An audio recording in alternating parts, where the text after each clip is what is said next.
Oh, hello there. Welcome to another podcast from us here at Riot Act, the alternative music podcast. Yes, I used that descriptor again. I can this time, can't I? Because we're talking here on Riot Act Reviews about a proper fucking metal band. My name's Stephen Hill. I'm joined by Remfry Deadman as ever. Hello. Remfry. How you doing? Yeah, good, Look man. at us. How are you? I'm all right. Look at us wearing the same T-shirts as we were wearing on our last review. Oh, don't spoil the magic. Anyone with eyes can see it, unless this doesn't go up on our YouTube page, and then they would never know. This is where we look at one record of certain significance here in the music scene, and today we're going to be looking at Requiem by Korn, the 14th studio album from the godfathers of nu metal, the follow-up to 2019's The Nothing album, which I personally thought was a real latter-day career high point for Korn. I went back to The Nothing for this review. Not that I really needed to, because I completely agree. I think The Nothing is probably the best album Korn have released, maybe since Untouchables, which... It's between that and The Path of Totality, surely, just for being so different, right? I like The Path of Totality a lot, but if I'm totally honest, it hasn't really stuck with me through the years. Sounds a bit dated now, doesn't it? Yeah. Yeah. Sounded really cutting edge. Mate, I'm thinking of it from kind of 2011 ears, where dubstep sounded really cutting edge back in 2011. Exactly. And now it doesn't so much. But yes, that is, I mean, that's big words. Best album since Untouchables. That's... I think so. And Untouchables was what, 2002? Yeah, and their fifth album, so The Nothing was their 13th album. So there's a lot of albums in between that. Yeah, I mean, I think The Nothing was a really astonishing record. It was a brilliant kind of... it was a perfect balancing act point between straight ahead Korn bangers and some quite weird, often experimental things as well. And I always feel a bit cruel saying this, but I think because Jonathan Davis himself had been through some really shitty stuff for that record and was dealing with a lot of really shitty stuff, it meant he felt fired up again. Really, really fired up. It deals with some really hard things to deal with. And I think, Korn... I don't want to give the... I'm sorry, but I don't want to give the impression that you have to go through shit to make good stuff or anything like that. But I think as a result of Jonathan Davis exorcising those demons on that record, it gave him an even stronger kick than he has had for quite a while. It just felt... it's the closest thing to their debut album they've maybe ever released. Yeah, but their debut album... Jonathan... Their debut album has... arguably dated, not very well. So, whereas at the moment, The Nothing hasn't. So, I mean, I honestly, for me, it's easily top 5 Korn record. It might even be top 3, The Nothing. Wow. I think it's fantastic. It is great. It's a fucking great record. And it is a hard album to follow up. It is, I think the spectre of that record, and again, we talk about, sometimes albums are made, The Satanist would be another record by Behemoth that you would go, well, you can't replicate the feeling of what was going on. Can't make another version of The Satanist because that scenario that Nergal was in at that point is gone now, and it's probably always going to be gone. And Nothing is a bit like that. And I think that makes it a really difficult album to follow up because it might encourage, for this record, Requiem, slightly, shall we say, unrealistic expectations from a band of Korn's vintage, because albums like that, like The Nothing, I guess like Black Star by David Bowie, who obviously is not going to be able didn't have to follow it up. Those albums, they're rare, they're really rare, those records, to get them at this point in your career. I guess Skeleton Tree would maybe be another one. Yeah. Absolutely. Yeah. And but they usually, those kind of genre era career defining records have usually, not always, but have usually tended to come kind of early on in the band's career. And I don't really feel like me and you are maybe the only few people who actually feel that The Nothing is as good as we do feel it is. Because I mean, I agree with you. I think it's very, very. It's certainly better than anything else that the band have put out. Well, this decade. Or the last decade. Undoubtedly, yeah, undoubtedly. Yeah. It wouldn't surprise me. I mean, I am a Korn fan, most definitely. I really, really like Korn a lot. Discovered them on Follow the Leader when I was about 13 years old. It was absolutely the perfect time to discover that band. But my kind of fandom for Korn it's been a bit like a roller coaster in that there's been times where I've really been into Korn and what they're doing, and there's been times where I've not been all that bothered about what's happening in Korn land. I think that's perfectly natural. I don't think there's anything wrong with that. When you have a career that has lasted, coming up 30 years. It'll be, I mean, we're looking at 28 years since the debut Korn album this year, isn't it? Yeah. I think they did actually form like late 80s, early 90s as well, didn't they? So, they've been on people's radars for almost 30 years. And 14 albums. I mean, I think it's quite natural that your interest, unless you're a super, super fan, I think it's quite natural that your interest is going to sort of waver. Like sometimes it's going to be high, sometimes less so. But I think due to the last record being as good as it is and as good as it was, I'm really sort of stoked to hear this new album. I was really, really stoked to hear it. Dangerous. It can be dangerous. Can be dangerous, because I do think that's a bit of an outlier, that record, personally. I agree. I think it has to be considered a bit of an outlier. Now, we should also say that Fieldy has left the band. Fieldy, one of, I mean, they're back to basically, I think at this point, the definitive lineup of Korn is Jonathan, Monkey Head, Fieldy, and Ray Luzier on drums, rather than David Silvera, who, you would have said was the definitive. Although David Silvera's probably played on all the quote-unquote best Korn material. Classic Korn albums. Classic Korn material. Ray Luzier's been such a great drummer for them for so long. I'd say he's kind of the definitive drummer now. Fieldy, though, Fieldy is, Monkey and Jonathan are now the only two who have been in Korn for the entirety of the band's career, which is a bit of a weird thing, kind of a shame, really. I don't know how destabilising that will be right now, because obviously Fieldy did play on this record, so that's kind of more for the future than for this. But it's kind of irrelevant to this album, but it is worth pointing out. I mean, I'm of the impression that Fieldy has sort of taken a temporary leave from the band, so I believe he will be back once he's sorted out his personal issues.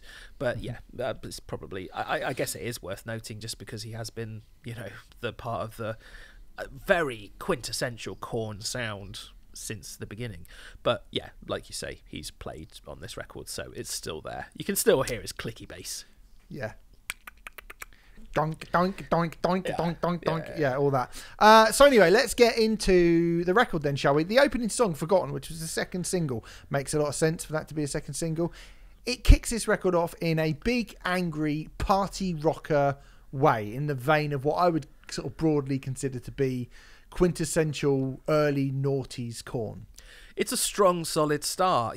Quintessential early noughties Korn. I think that's fair. Decent chorus, no nonsense Korn tune. Super catchy. Very catchy. Really bouncy as shit. Strong start. Solid. Solid and strong. A solid start. And then, we go through a similar sort of thing on the next song, which is a bit heavier. I would say it's probably a heavier version of that, a bit more aggressive version of that. And it still sort of sounds like Korn, right? You've shaking your head a bit. The only thing I'm going to say, I think Let the Dark Do the Rest is the best song on the record. And I think it deserves to be in their sets for a long, long time. It reminds me a little bit of Falling Away From Me, which is one of my favourite Korn songs. It's falling away from me.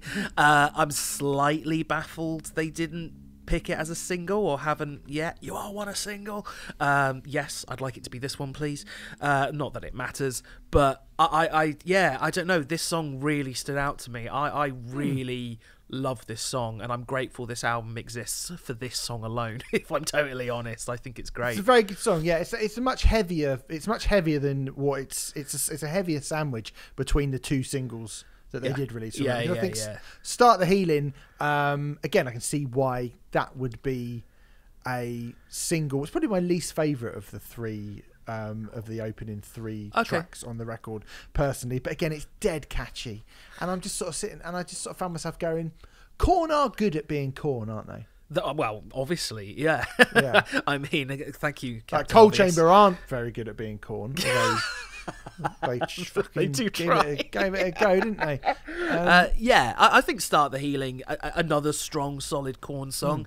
I think maybe they went with that with first single as a sort of lyrical thematic kind of thing as well. I don't know, but like this album certainly does seem to be about beginning to heal from something absolutely horrible and shitty that happened in the past. So that seems to make sense for me. Makes sense as a single. It's a really good song. It's strong. Yeah, it's a good opening sort of 1, 2, 3 for this record, isn't it? Yeah. And I mean, I don't think we particularly I don't actually think we need to go through every single song on the record, particularly because this is ultimately. I mean, I think what is worth saying. There's a few like Disconnect. I think is one that it sort of sounds like Fear Factory. It's got I really like the riff in Disconnect. It's got a real kind of and Jonathan Davis's vocals alongside it. I do like Jonathan Davis going into that death metal-y realm, which he's over the past sort of 15 years or so he's found that kind of guttural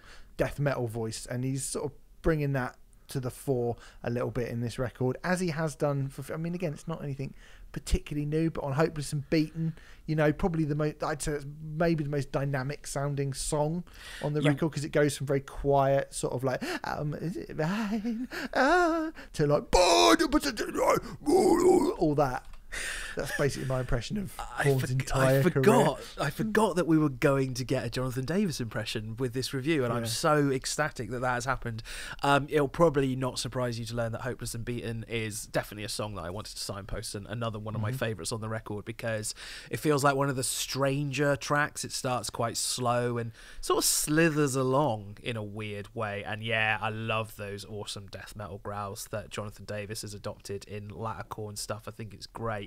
And I love the fact that you have those death metal growls, but then towards the end of the song, you've got these like ooh, it's like weird vocal ooh melodies, and it's one of the, if I'm totally honest, it's one of the few things on the record that I pointed to and went, well, I'll admit Korn have never done that before. It's a small thing, as far as I'm aware. I mean, thinking about it, I don't think they have. It's a small thing. It's very minor, to be totally honest, but at least that's something that is a little bit different. And certainly in terms of the more interesting experimental tracks, it is by far the most experimental and the most interesting from that point of view. I mean, this is the thing, isn't it, is that 14 albums in, you probably shouldn't expect too much in the way of evolution or experimental sounds or things that a band haven't done before.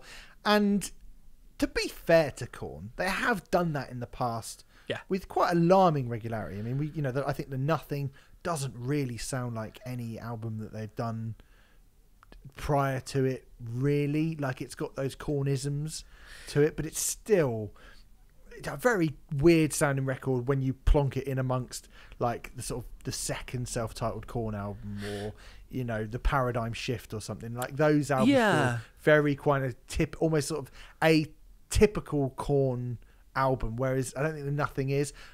It's more subtle. I think it's more of a subtle change than Path of Totality, for example. But I do think it has its own feel, aura. That record, aura, yeah. And the Path of Totality, obviously, at the time, was a massive, like you say, was a real surprise.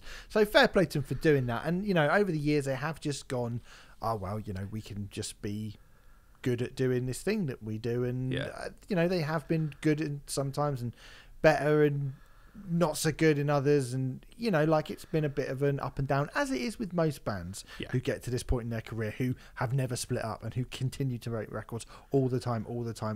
Like, it's very rare that you just keep knocking it out of the park over and over again. And I think the interesting thing really for this record is that, coming off the back of the Nothing, this is the shortest record Korn have ever done, ever. It's 9 tracks, 32 minutes long. And by a fairly considerable difference, evidence as well. The Path of Totality was their shortest. It was just 37 minutes 45 seconds, but yeah, this one's 32 minutes 36. Yeah. So, you know, because they haven't really given you anything new here, they're just giving us some really good Korn songs. You get big, chunky, bouncy riffs. You get Jonathan's scat thing now and again. You get that kind of monkeys like quivering wow guitar thing. You get the big bouncy moments, and you get all the stuff that you'd want from Korn. Now, 14 albums in, how much of that do you really need? You don't need that much. Don't really need that much. And I think had this record have been like some bands do, put out as a fucking 55 minutes, an hour, 50 minutes, whatever, I would have been like, no. Same. But 9 tracks over half an hour, beauty. Yeah. I'm in a complete agreement, actually. I think there's nothing that is bad on Requiem at all. But I'd also say there isn't all that much that I would call essential Korn. I think, you know, if I were making an Essentials Korn playlist, probably the only song from this record that would make it would be Let the Dark Do the Rest. But, you know, that's okay for a band Disconnect? who are 14. Do you whack Disconnect in as well? I like Disconnect a lot. I don't know if I'd put it in Essential Korn, personally. If you want to, that's totally fine. I think that's okay for a band who've been at it for 14 years. You know, that is all right. Requiem is a solid Korn album with a couple of great standout moments. Let's say Let the Dark Do the Rest, Disconnect, and let's chuck in Hopeless and Beaten as well, I reckon. It's unlikely to be anyone's favourite Korn album, but that said, it is far stronger than the weakest material that the band have put out. I'm looking at you, take a look in the mirror. Or Korn 3, Remember Who You Are. Oh, that's rubbish, that album. A terrible record. I prefer this... Papa Pill! I hate that song. I prefer this to The Serenity of Suffering, personally, which didn't do all that much for me. I don't like it as much as The Nothing. I think we've made that clear already. But, you know, I already said Nothing for me would be top 5, maybe even top 3. It's probably my 4th favourite Korn album, to be honest. But at this stage in Korn's career, even with the release of The Nothing, I don't expect anything more than a really solid Korn album, and Requiem is exactly that.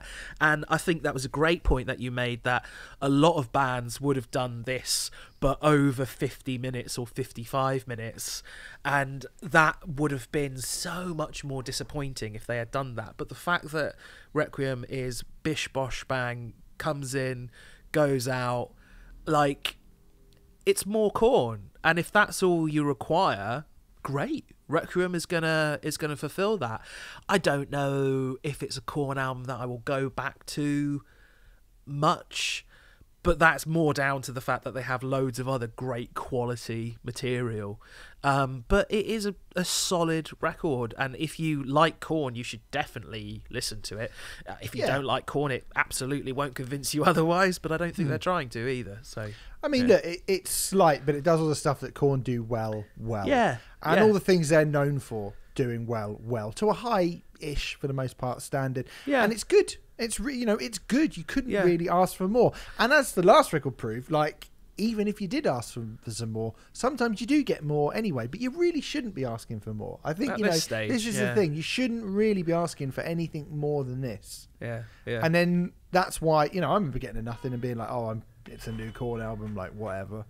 And then hearing it and going, my God, I think this is actually really fucking great. Like, really, like, genuinely, definitively career-definingly brilliantly great. Yeah. Certainly for that period of their career, and I stand by that. And I did think you're going to struggle to follow that up. And to be fair to them, they've not really tried. And the other thing that I think it's worth mentioning as well, I've already sort of hinted at it, is that none of their peers are doing this, are they? Like, none of their peers are putting albums out which are just kind of vague, basically enjoyable albums that you put on and you go, enjoyable, good new metal band from the class. Well, apart from Limp Bizkit. Still sucks. I was about to say, still sucks.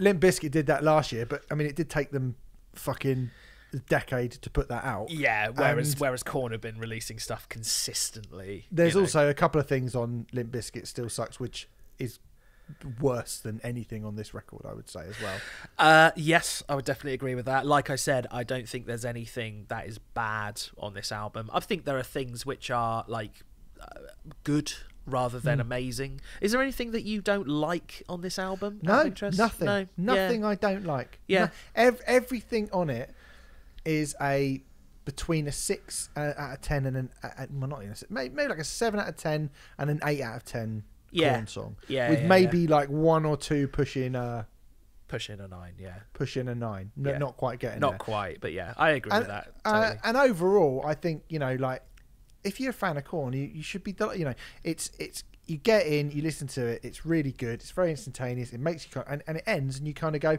I could listen to that again. Like when I first got it, I put it on and I was like, I'm going to listen to that again. And I listened to it back to back and I was like, this is really good, really, really fucking good.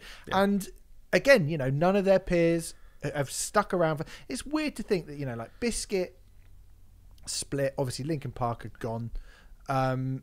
I suppose Papa Roach are a band who are around for similar sort of, who have been continually putting albums out. Whether they're any good or not, I couldn't tell you. But Papa Roach, but all the other ones, like, I mean, System of a Down, obviously we've spoken about a lot. We've spoken about Rage Against the Machine a lot. We've spoken about Limp Bizkit a lot.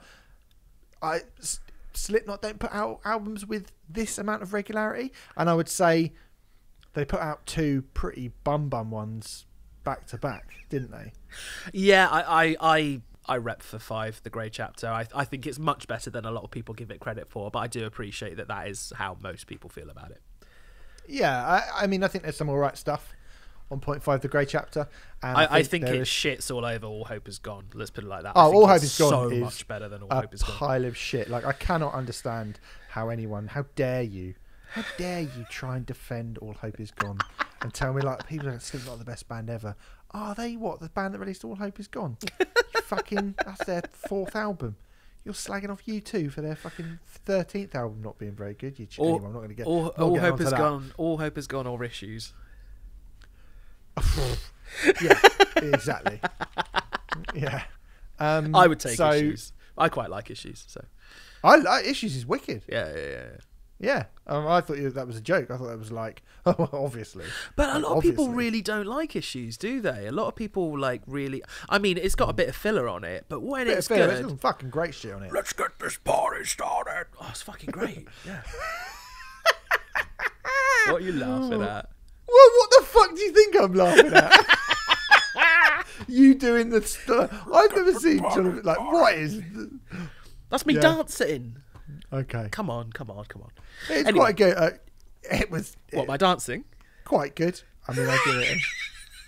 It's about as good as this record, isn't it? No, all right. This record's better than my dancing. Fine. I like you want to beg for me, for me. That's what I like. It's running away from me. Yeah.